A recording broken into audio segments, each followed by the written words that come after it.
So I want you to picture this scenario. The year is 1987. Right? Okay, setting the scene. I like it. Yeah.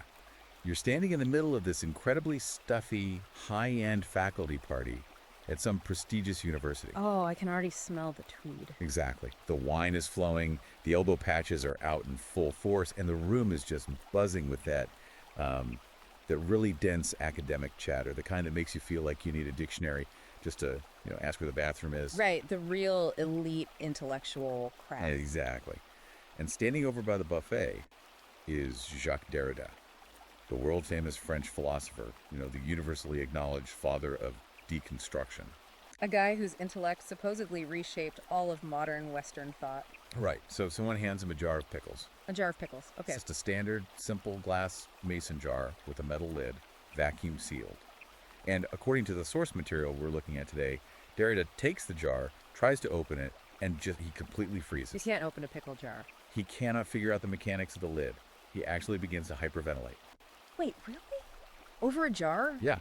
He suffers a literal panic attack right there in the middle of this cocktail party, completely paralyzed by just a mundane, everyday physical object. That is, the visual there is just striking, right? Because of the intense contradiction. It really is. You've got this guy who dedicated his entire existence to deconstructing the very foundations of reality, language, truth.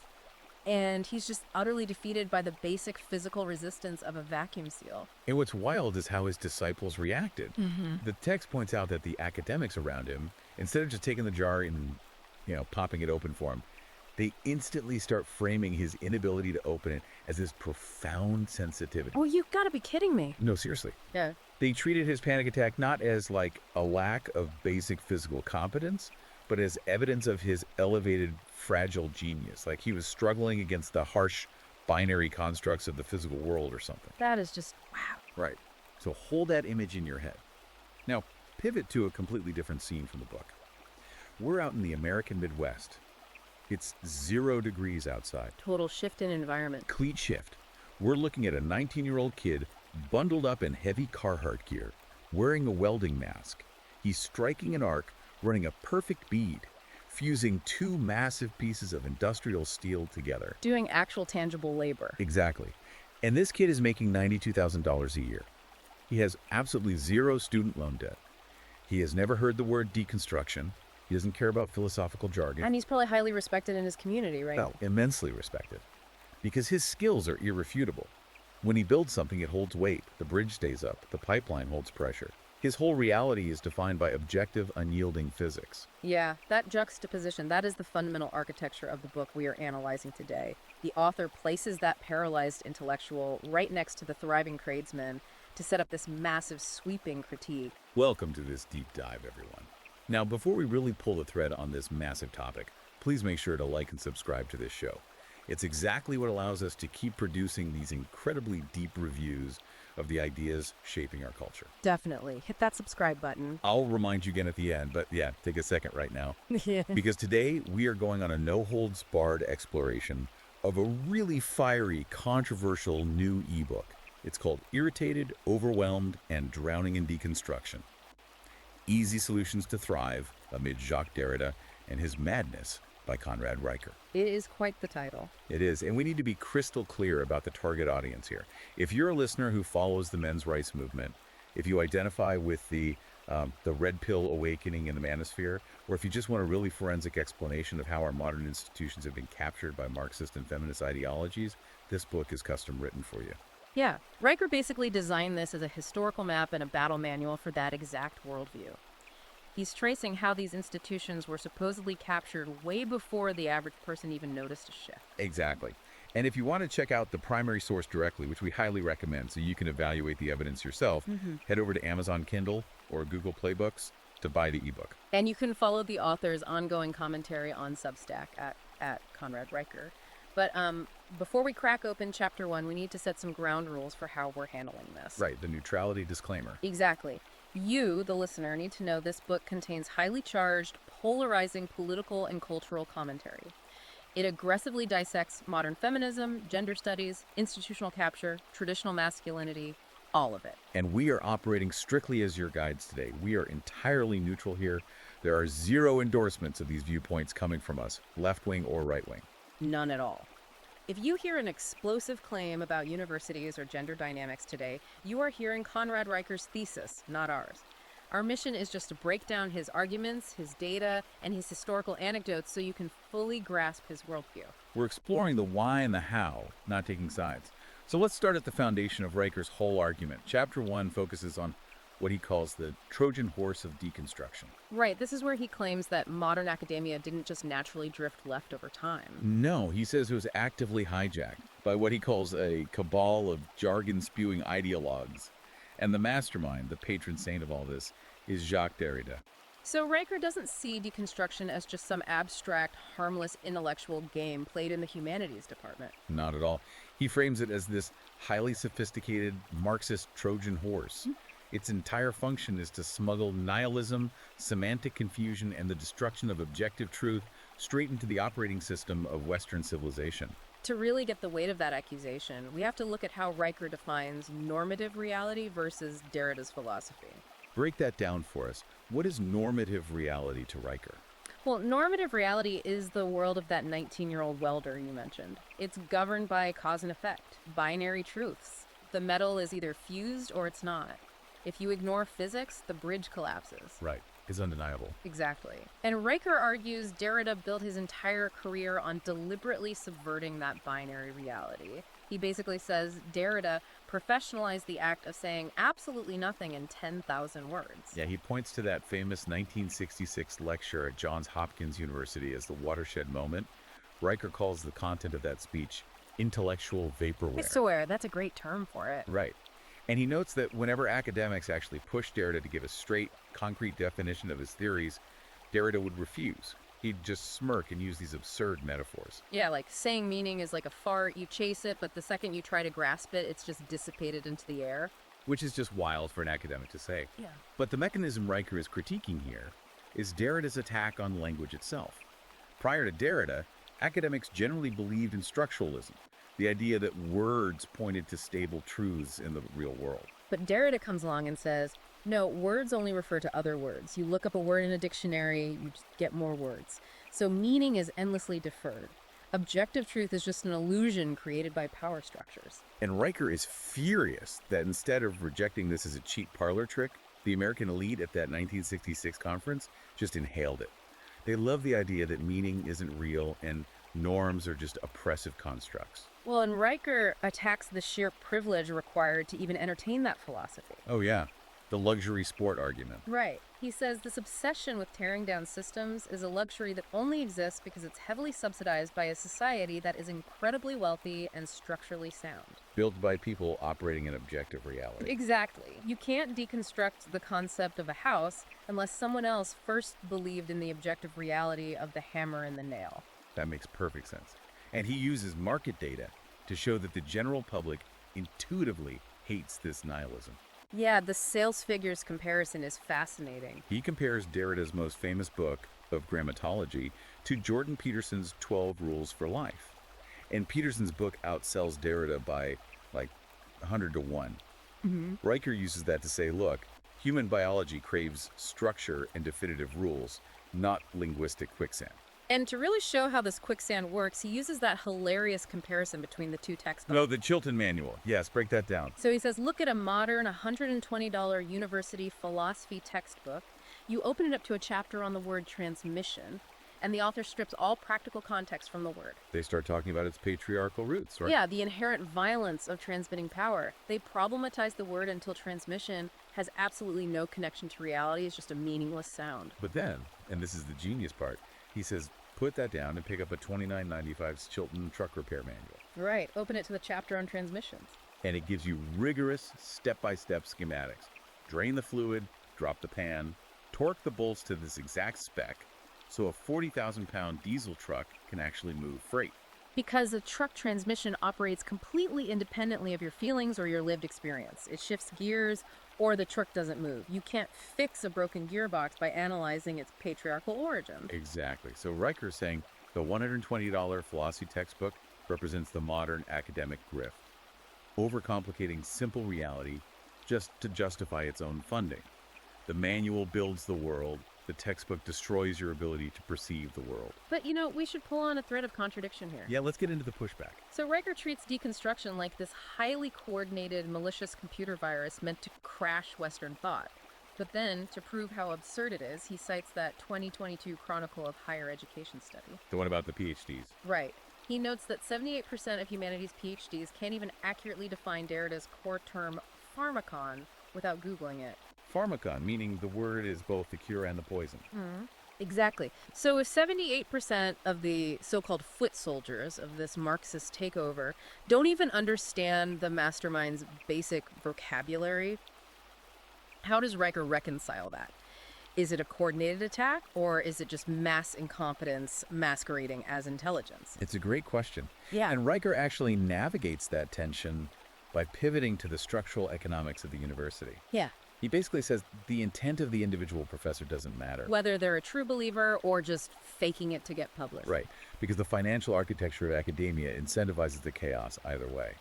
Which brings us to the second pillar of the book, the critique industrial complex. Ah, yes. Academia as a literal pyramid scheme. That's exactly how he frames it. He says traditional knowledge production has been replaced by a system where tenured professors, he calls them intellectual squatters, have to constantly recruit new idealistic undergrads into these humanities PhD programs. And those new PhDs have to invent entirely new micro-grievances just to justify creating new departments, which lets them recruit more students and get more federal loan money. It's a closed loop. And the stat he uses is just damning. 65% of peer-reviewed humanities papers receive 0 citations. Zero. None. They're drafted, peer-reviewed by an echo chamber, published, and then vanish into the void. Riker says they aren't producing knowledge, just the illusion of scholarship to keep the student loan machine churning. And to expose how bankrupt that peer review process is, he brings up the Sokal Squared hoax. Oh, for listeners who don't know about this, this is incredible. Explain Sokal Squared. So a few years ago, a group of researchers wanted to test the rigor of top-tier humanities journals. They literally took chapters from Adolf Hitler's Mein Kampf. Which is just insane to begin with. Completely. Yeah. They stripped out the overt 1930s Nazi references and rewrote the core thesis using fashionable postmodern jargon. They used phrases like deconstructing Judeo-binary hegemony and submitted it as a critique of patriarchal power. And what happened? The prestigious journals didn't just publish it, the reviewers give them glowing praise for their empathy and fierce intersectional analysis. Glowing reviews from Mein Kampf just because it used the right buzzwords. Exactly. Riker uses this to argue that academic gatekeepers are essentially blind. They aren't looking for objective truth, they're just scanning for ideological passwords. And if you don't use those passwords, the punishment is severe. He points to the 2017 Hypatia Journal meltdown as proof of how this dogma is enforced. Right. Hypatia was a premier feminist philosophy journal. Yeah, and they published a peer-reviewed paper that basically asked a theoretical question. Do certain aspects of modern transgender ideology logically conflict with traditional feminist frameworks about biological sex? A standard academic inquiry. You would think, but the response wasn't debate. Riker says it was a coordinated ideological purge. Online mobs, groveling apologies, the article was retracted, and the review board was essentially dismantled. Riker calls it a purity cult with footnotes. If your logic deviates even 5% from the dogma, you are professionally excommunicated. Which leads to the financial impact on the students caught in this purity cult. Let's talk about the catastrophic ROI return on investment of these degrees. Oh, the course catalogs he highlights are something else. UCLA, offering feminist barista training, where literally steaming milk is framed as dismantling the patriarchy. Or the queer astrology class that costs $4,500 and gives you the exact same credit weight as calculus. And what's the financial aftermath? The text cites 2023 data showing that 62% of people with PhDs in gender studies earn less than $50,000 a year. Less than $50K with a PhD. Yeah. Riker describes them driving for rideshare apps or working retail, crushed by six-figure debt they took on to study the deconstruction of capital. Meanwhile, the blue-collar tradesmen who skip the Derrida seminars are out-earning them by massive margins. It sounds like, let me try an analogy here. It sounds like modern universities are selling incredibly expensive gym memberships. But when you get there, they forbid you from touching the weights because lifting is an oppressive construct. I like that analogy. Instead, they sit you on a yoga mat, hand you a $120 textbook on the problematic history of dumbbells, and make you write an essay. They are literally charging you thousands of dollars for the privilege of watching your own muscles atrophy. That maps perfectly onto his critique. They are charging a fortune to dismantle a student's ability to recognize objective reality. But Riker warns that this doesn't just stay on campus, right? Right, that's the crucial pivot. When a student spends 6 years being trained to deconstruct reality, they don't turn that off at graduation. They carry that linguistic chaos into HR departments, the legal system, and most importantly, into romantic relationships. Which brings us to the feminist jargon factory and the marriage strike. For any listener in the men's rights space, this is the core battlefield.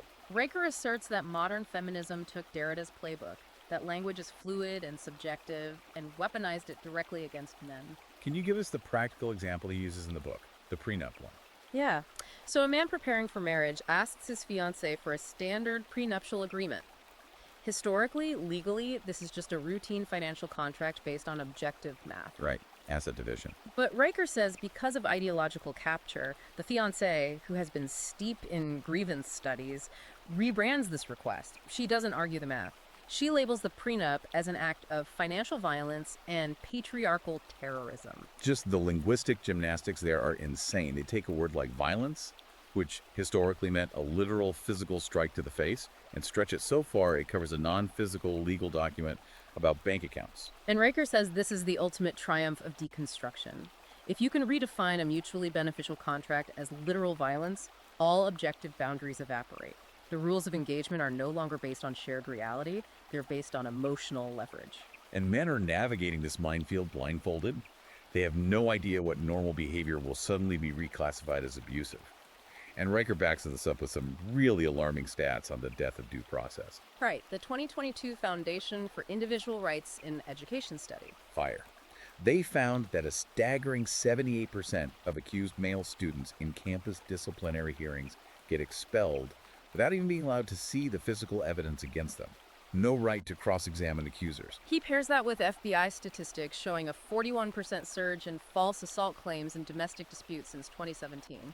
He argues that Title IX offices and family courts are no longer impartial. They're just instruments of due process-free justice, operating like a fast food drive-through, serving up expulsions based entirely on subjective lived experience. And the bureaucratic solutions to this are deeply dystopian. Take the Consent 2.0 app at UCLA that Riker outlines. Oh man, this app. Tell the listeners how this thing allegedly works. According to the text, this platform requires romantic partners to formally sign legally binding digital contracts on their phones before initiating intimacy. Like terms of service for romance. It gets worse. It allegedly requires real-time mood updates via a sliding scale during the physical act itself and ends with a mandated post-coital survey rating the partner's equity-minded intimacy.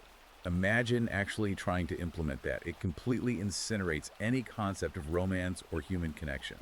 It turns intimacy into an HR compliance seminar. Kafka couldn't have written something this absurd. And that destruction of organic connection is his point. Because of this legal minefield, Riker argues rational men are just doing the math and opting out. They see the divorce industrial complex favoring women and they go on strike. Hence the rise of the passport bros, men leaving the West to find wives in countries untouched by postmodern feminism, or men going monk and choosing absolute celibacy to protect their assets and sanity. But we need to make a crucial distinction here for the listener. Right. Is Riker saying marriage itself is fundamentally broken and should be abandoned? Or just that the current legal framework is too infected by postmodernism for men to safely participate? It is definitively the latter. Riker is a core traditionalist. He dedicates entire sections to arguing that strong nuclear families are indispensable for civilization. His critique is solely that deconstructionist feminism hijacked the legal mechanisms of marriage, transforming it from a covenant into an asymmetrical gamble where the man assumes all the risk. Exactly. His goal isn't to abolish marriage. It's to rebuild the patriarchal foundations that made it stable before Derrida showed up. Okay, so if the academic system is a pyramid scheme of jargon and the romantic legal system is a trap, what's the action plan? Where does a man find solid ground? This is where the book makes a fascinating, highly physical pivot, the section on bench pressing truth. Yes, because Riker's solution to this linguistic quicksand is surprisingly primal. He says you can't deconstruct gravity. You have to return to undeniable physical reality. The maxim he uses is weak bodies breed weak minds. Riker argues there is a direct biological correlation between the institutional rise of grievance studies and the documented physical decline of the modern Western male. The testosterone data he uses is wild. He points out that average male testosterone in the West has dropped about 1% annually since 1980. And he doesn't think it's a coincidence. No, he says it's cause and effect. Society stopped rewarding men for physical labor and started rewarding them for sitting in temperature-controlled circles discussing microaggressions. So male biology physically adapted to that state of weakness. The empirical claims he uses to back this up perfectly illustrate his worldview. He cites a 2022 University of Texas study on cognitive processing. The bench press study. Yeah. According to his interpretation, men who can bench press 225 pounds solve complex logic puzzles up to 40% quicker than vegan critical theory students. And he pairs that with a 2023 NIH study showing male humanities PhD candidates have 23% weaker hand grip strength than male engineering grads. He synthesizes that to say physical rot and intellectual rot are the exact same disease. If your hands are too weak to grip a heavy wrench, your mind is too weak to grasp objective truth. And to ground this, he tells the story of Ethan. Oh, Ethan from UC Berkeley. Right, the prototypical product of the system. A scrawny, frail gender studies major, completely steeped in linguistic deconstruction. And Ethan, frustrated by his own anxiety, decides to trade his annotated copy of Derrida for a gym membership. Exactly. Over 2 years, Ethan commits to weightlifting, eventually deadlifting 500 pounds, and Riker emphasizes that as his physical strength grows, his tolerance for academic nonsense just evaporates. The barbell literally rewires his brain. And it ends with Ethan live tweeting this realization to 200,000 followers. Jacques Derrida probably didn't possess the physical capability to even squat his own body weight. That's a striking image. But look at the underlying logic. There's undeniable humor here, pitching heavy iron as a medical cure for Marxism. But why does he think it works? Because the barbell is perfectly objective. Right. It doesn't care about your pronouns or lived experience. It operates on a strict binary. Either your nervous system can recruit enough force to break the weight off the floor, or it can't. It is completely immune to being deconstructed by words. Riker views that physical interaction as the ultimate grounding mechanism. You cannot gaslight a man with postmodern theory while he is in the middle of a heavy squat. It forces his nervous system to respect objective reality. He even draws parallels to ancient Greeks, right? Plato and Aristotle. Yeah, he notes they didn't debate truth in trigger-worn safe spaces. They debated naked in the gymnasium right after intense combat training like wrestling. Riker believes severing debate from physical friction created a generation of academics terrified of reality. So his advice is unambiguous.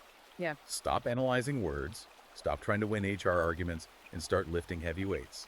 The men who build the infrastructure will always outlast the men whose only skill is critiquing it. But Riker knows personal strength isn't enough to win a broader culture war. You can't just deadlift in your garage and expect the family courts to change. Which leads to his tactical playbook: memes, mockery, and the red pill renaissance.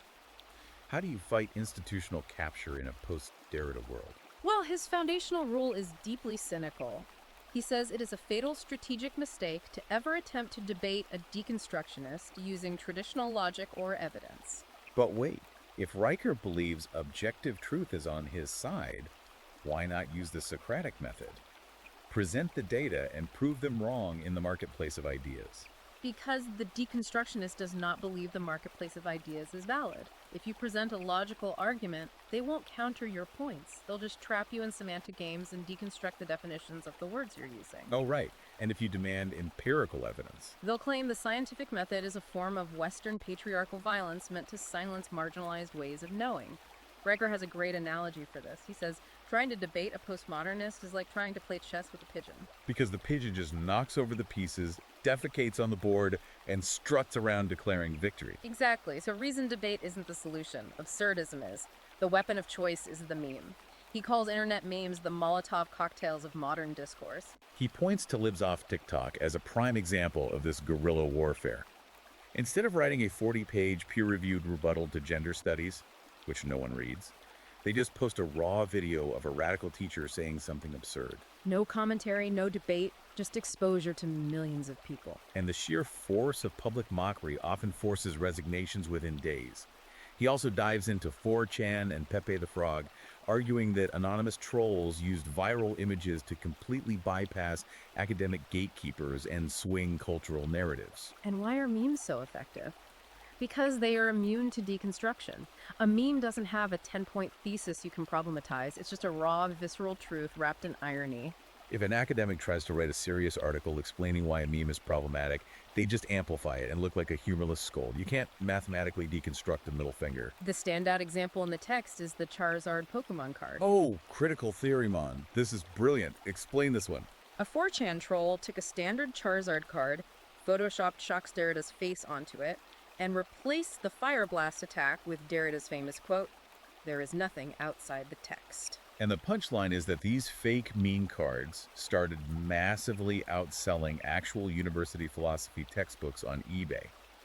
They took the intellectual godfather of postmodernism and reduced his life's work to a trading card joke. Riker calls it the weaponization of cringe. You don't defeat bad ideas by treating them with reverence. You drag them into the digital public square and you point and laugh. But I got to push back hard here. There's a massive contradiction. In the first half, Riker tells men to be stoics. Study Marcus Aurelius, build stoic steel, operate with high moral integrity. Right, the traditional Roman ideals. But his cultural battle plan relies on Pepe the Frog and anonymous troll culture. How do you reconcile the disciplined stoic philosopher king with the nihilistic mudslinging of 4chan?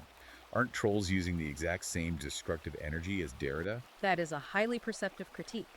And Riker resolves this by drawing an impenetrable firewall between personal philosophy and public battlefield tactics. So, stoicism in private, trolling in public. Basically. For your soul and your family, strict stoicism. But he views the digital public square as an active war zone where the opposition already abandoned the rules of engagement. It's asymmetrical warfare. If the academics use linguistic chaos top-down, traditionalists must use digital chaos bottom-up. Exactly. He doesn't think troll culture is a noble philosophy. He views it strictly as digital artillery. The trolls clear the battlefield of postmodernists, so the Stoics and the Welders can eventually return and rebuild civilization on an objective foundation. He calls it the barbarian option. Civilized men temporarily using barbaric tactics to protect the walls of civilization itself. Precisely. And if we pull back and synthesize Riker's ultimate message for the reader, he's delivering a manifesto for personal secession. He's telling men that modern macro institutions are completely captured and unfixable from the inside. So don't waste your life arguing with them. The antidote is action. Build tangible things. Lift heavy weights. Speak plainly. Refuse to apologize for traditional masculinity. Reclaim sovereignty over your own mind with stoic steel. It is an incredibly powerful, unapologetic call to action. And listen, if you found this exploration of institutional history fascinating, if you want to understand how obscure French philosophy leaks into your HR department, you need to read this for yourself. Absolutely. Go buy Conrad Riker's ebook, Irritated, Overwhelmed, and Drowning in Deconstruction. Head over to Amazon Kindle or Google Play Books right now to grab a copy. Make sure you follow him on Substack at Conrad and Riker do. And please, make sure you like and subscribe to this show so we can keep bringing you these deep dives. But before we sign off, I want to leave you with one final, highly provocative thought. It's not in the book, but it builds on Riker's thesis about academic jargon. Riker argues deconstruction relies on humans generating complex, meaningless word salads to secure funding, right? Right. Faux intellectualism. Well, we are now entering the age of advanced artificial intelligence. Large language models can instantly generate thousands of pages of perfectly formatted, flawlessly structured, yet utterly meaningless postmodern jargon in fractions of a second. Wow. Okay. So, does AI permanently destroy the academic business model of deconstruction? If a silicon machine, using predictive text, can perfectly mimic the supposedly transcendent genius of Jacques Derrida, doesn't that finally prove there was never any ghost in the machine to begin with? Does it prove that the last 50 years of elite philosophy was just a sophisticated trick of big words, that the intellectual jar was entirely empty the whole time? We'll leave you to deconstruct that thought on your own. Thanks for joining us on The Deep Dive.